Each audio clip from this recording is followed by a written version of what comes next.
8.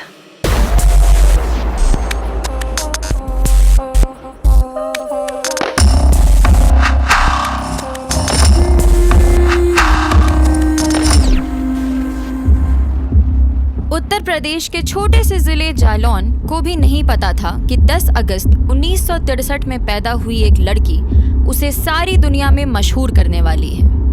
आंखों में गुस्सा, गरीबी और छोटी जाति, मगर तेवर बड़े जो किसी के आगे न झुके न दबे, कुछ ऐसी ही लड़की थी पुरवा गांव में पैदा होने वाली फूलन। यही फूलन आगे चलकर बैंडिट क्वीन के नाम से जानी जाएगी। मगर बैंडिट क्वीन बनने का सफर अभी काफी लंबा था और 10 साल की फूलन इस बात से खुद भी अनजान थी कि उसके हाथों से 22 हत्याएं, 18 किडनैपिंग और 30 डकैती के वारदातों को अंजाम दिया जाएगा। अब वक्त की सीढ़ी में थोड़ा पीछे जाते हैं, जब फूलन देवी सिर्फ 10 साल की थी। साल था 1974, जब फूलन ने पहली बार ये सबके सामने जाहिर कर दिया कि वो कोई आम लड़की नहीं है, वो गलत के खिलाफ कभी नहीं झुकेगी। फूलन के चाचा ने धोखे से उसके पिता की जमीन हड़प ली थी। इस बात से फूलन के अंदर आक्रोश उमड़ आया और वो अपने चाचा के खिलाफ जाके धरने पे बैठ गई। किसी ने सोचा भी नहीं होगा कि एक 11 साल की लड़की के अंदर इतनी हिम्मत कहाँ से आई। मगर बात बस यहाँ पे नहीं रुकी। फूलन ने आओ देखा ना ताओ इस सारे मामले को सर के ऊपर जाता देख ईंट चला के अपने चाचा के बेटे के सर पे दे मारा। इस हरकत की सजा कितनी बड़ी होगी शायद फूलन को इस बात का अंदाजा नहीं था, और दुनिया को इस बात का अंदाजा नहीं था कि ये सजा ही वजह बनेगी फूलन के बैंडिट क्वीन बनने की। परिवार वालों ने फूलन के गुस्से में आकर एक 30-35 साल बड़े आदमी से शादी पक्की कर दी। उनके हिसाब से फूलन को अब शादी की बेड़ियां ही रोक सकती थी। कम उम्र में शादी होने के कारण फूलन अपने पति की हैवानियत का शिकार लगातार होती रही। मगर एक दिन इन सब से तंग आकर और तबीयत खराब होने के कारण वो घर वापस लौट आई। मगर फूलन को क्या मालूम था कि उसे ये पैतृक समाज वापस अपने दरिंदे और हैवान पति के पास भेज देगा। पति के पास फूलन वापस तो पहुंच गई, मगर वहां का नजारा देख के वो गुस्से से भड़क पड़ी। उसके पति ने दूसरी शादी कर ली थी। अब फूलन के सर पे ना घर था और ना ही कोई सहारा, बस एक नई शुरुआत उसका इंतजार कर रही थी। उसके बैंडिट क्वीन बनने का सफर शुरू होने वाला था। फूलन का वक्त अब ज्यादातर बाहर गुजरता था। इसी दौरान उसकी मुलाकात डाकुओं के एक गैंग से हुई। उनके साथ ही फूलन ने दिन भर घूमना शुरू कर दिया। इसी बीच फूलन ने बंदूक चलाना सीखा और उसे निशाना साधने में मजा आने लगा। डाकुओं के इस गैंग में फूलन को दुनिया ने भेजा या वो खुद आई, ये हम और आप ब्लैक एंड वाइट में इसका जवाब नहीं दे सकते। मगर फूलन ने अपनी ऑटोबायोग्राफी में इसका जवाब दिया। शायद किस्मत को यही मंजूर था। फूलन की माँ के हिसाब से वो सुंदर और हिम्मत वाली लड़की थी, और इसी हिम्मत और सुंदरता के आगे हार गए थे 2 डकैत, सरदार बाबू गुज्जर और डाकू विक्रम मल्लाह। मगर फूलन दोनों की तो नहीं हो सकती थी।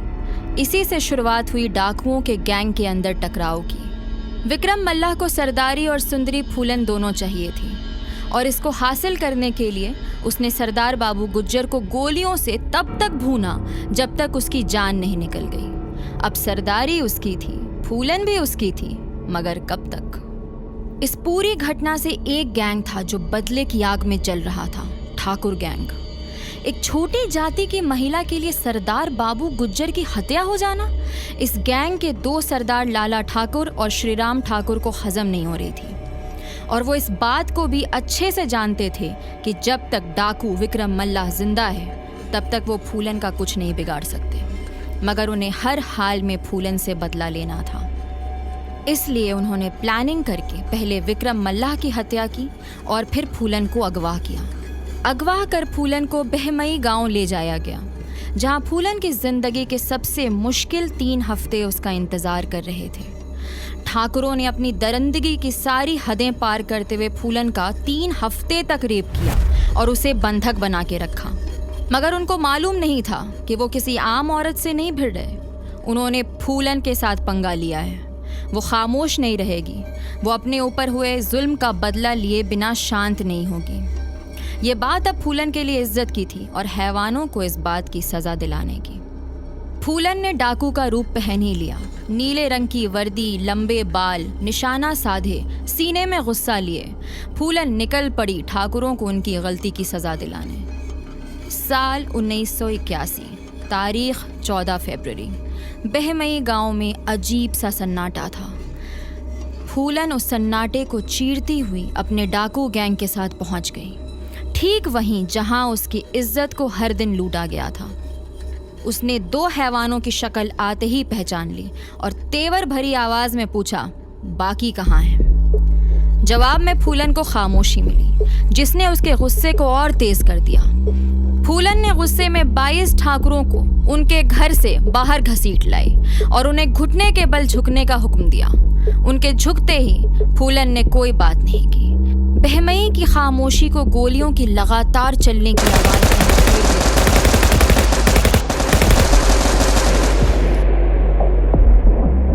22 ठाकुरों को फूलन ने चंद ही मिनटों में भून डाला। सिर्फ देश नहीं, दुनिया भर में इस हादसे के बाद फूलन देवी और उसके दबंगई की चर्चा होने लग गई। न्यूज़ में, अखबार में फूलन बैंडिट क्वीन के नाम से मशहूर हो गई। इस कांड के कारण उस वक्त के यूपी के मुख्यमंत्री वीपी सिंह को इस्तीफा भी देना पड़ गया। देश की सरकार से लेकर राज्य सरकार, पुलिस, मीडिया, सबको इस घटना ने हिला डाला। 2 राज्यों की पुलिस मिलकर भी फूलन को ढूंढ नहीं पा रही थी। यहाँ तक कि सरकार ने फूलन के सर पे इनाम भी डाल दिया।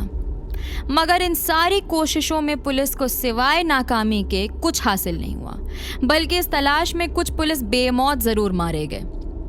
अब पुलिस के आगे सिवाय सरेंडर करवाने की रणनीति बनाने के अलावा और कोई चारा नहीं था और ये जिम्मेदारी भिंड के एसपी राजेंद्र चतुर्वेदी को दी गई। राजेंद्र चतुर्वेदी ने भी ठान लिया था कि फूलन से आत्मसमर्पण करा के ही मानेंगे। और फिर एक रात आती है 5 दिसंबर 1982 की, जब आखिरकार उनको फूलन का एक करीबी मिल गया। बीहड़ों से गुजरते हुए रात के अंधेरे में आखिरकार एक घर के आगे राजेंद्र चतुर्वेदी जा पहुंचे, मगर वहां फूलन नहीं थी। वहां से निकलकर एक डाकू ने करीब 6 किलोमीटर तक एसपी चतुर्वेदी को बीहड़ में जंगलों में घुमाया और फिर एक दूसरे घर के आगे जाकर रोक दिया, जहां से सुलगते आग की रोशनी आ रही थी। राजेंद्र चतुर्वेदी की उम्मीदें बढ़ गई थीं, मगर उन्हें क्या मालूम था कि फूलन उनको वहां भी नहीं मिलेगी। सर्दी की रात में बीहड़ के जंगल में घूम घूम के एसपी चतुर्वेदी बुरी तरह थक चुके थे, मगर सुबह वो एक ऐसी जगह पहुंचे जिसके बारे में उन्होंने इस तरह तो बिल्कुल नहीं सोचा था। वहां की झाड़ियों से नीले रंग का बेल बॉटम और नीले ही रंग का कुर्ता पहने हुए एक महिला सामने आई। कंधे से राइफल लटक रही थी, घने बाल थे, कंधे तक लटके थे। मैं उसे देखता ही रहा, तभी उसने मेरे पैर पर कुछ रख दिया। देखा तो 500 रुपए थे। ये देख के मैं हैरान रह गया। क्या फूलन देवी ऐसी है? फूलन ने चाय के लिए पुलिस अधिकारी को घर के अंदर बुलाया। सारी तैयारी के तहत एसपी चतुर्वेदी के पास पहले से ही फूलन की ममता को कुरेदने के लिए उसके घर वालों की तस्वीर और एक ऑडियो टेप थी। मगर फूलन को नहीं पता था कि ये उसकी घर की यादें पुलिस अधिकारी एक साजिश के तहत उसके खिलाफ इस्तेमाल कर रहे हैं। मगर वो भी फूलन थी जिसके नाम से अब शहर दर शहर कांप उठता था। उसने कुछ सोचते हुए अधिकारी से पूछा, आप मुझसे क्या चाहते हैं? जिस पे जवाब आया, आत्मसमर्पण। फूलन देवी का मानो जैसे कोई सपना टूट गया हो। वो सारी तस्वीर, ऑडियो टेप उसके दिमाग से उतर गई। याद सिर्फ ये आया कि वो डाकू फूलन है। उसका गुस्सा 7वें आसमान पर था, चेहरा तपाक से लाल, आवाज भारी, और वो चिल्ला कर बोली, तुम क्या समझते हो मैं तुम्हारे कहने भर से हथियार डाल दूंगी? मैं फूलन देवी हूँ, मैं इसी वक्त तुम्हें गोली से उड़ा सकती हूँ। इस चीख से वापस बीहड़ में एक अजीब सा सन्नाटा पसर गया। उस वक्त जो डाकू वहाँ थे वहीं खड़े रह गए। किसी में भी फूलन से बात करने की हिम्मत नहीं थी। 13 फरवरी 1983 को फूलन देवी ने अपने गैंग के साथ मध्य प्रदेश के सीएम अर्जुन सिंह के सामने आत्मसमर्पण कर दिया। करीब 11 साल तक फूलन जेल में रही। उसके ऊपर हत्या, डकैती और अपहरण जैसे संगीन जुर्म के इल्जाम लगे। खौफ का दूसरा नाम फूलन देवी, जिसकी एक चीख बीहड़ के सन्नाटे को खौफ से भर देती थी, उसे पुलिस ने हिरासत में ले लिया था। मगर फूलन की कहानी खत्म नहीं हुई थी। 1993 में फूलन जेल से छूट गई और उस वक्त की उत्तर प्रदेश सरकार मुलायम सिंह यादव ने उस पर लगे सारे आरोपों को वापस ले लिया और फूलन को एक नई उम्मीद मिली। एक नई जिंदगी की शुरुआत उसका इंतजार कर रही थी। फूलन ने उम्मेद सिंह नाम के एक आदमी से शादी कर ली। साथ ही जेल से बाहर आते ही उनको समाजवादी पार्टी ज्वाइन करने का ऑफर भी मिला। फूलन की अपनी एक धाक तो थी, उसे मिर्जापुर का सांसद बनने में ज्यादा वक्त नहीं लगा। फूलन अब बीहड़ के जंगलों से निकलकर दिल्ली के संसद पहुंच चुकी थी। पॉलिटिक्स में उतार चढ़ाव के साथ फूलन आगे बढ़ती रही, ना रुकी ना थमी, बस लगी रही। फूलन ने अपनी एक सेना तैयार की जिसका नाम रखा एकलव्य। इस संगठन में गरीब से लेकर डाकुओं तक को फूलन ने शामिल किया, मगर उसे नहीं पता था कि इस संगठन से जुड़ने वाला एक शख्स ही उसके मौत का कारण बनेगा।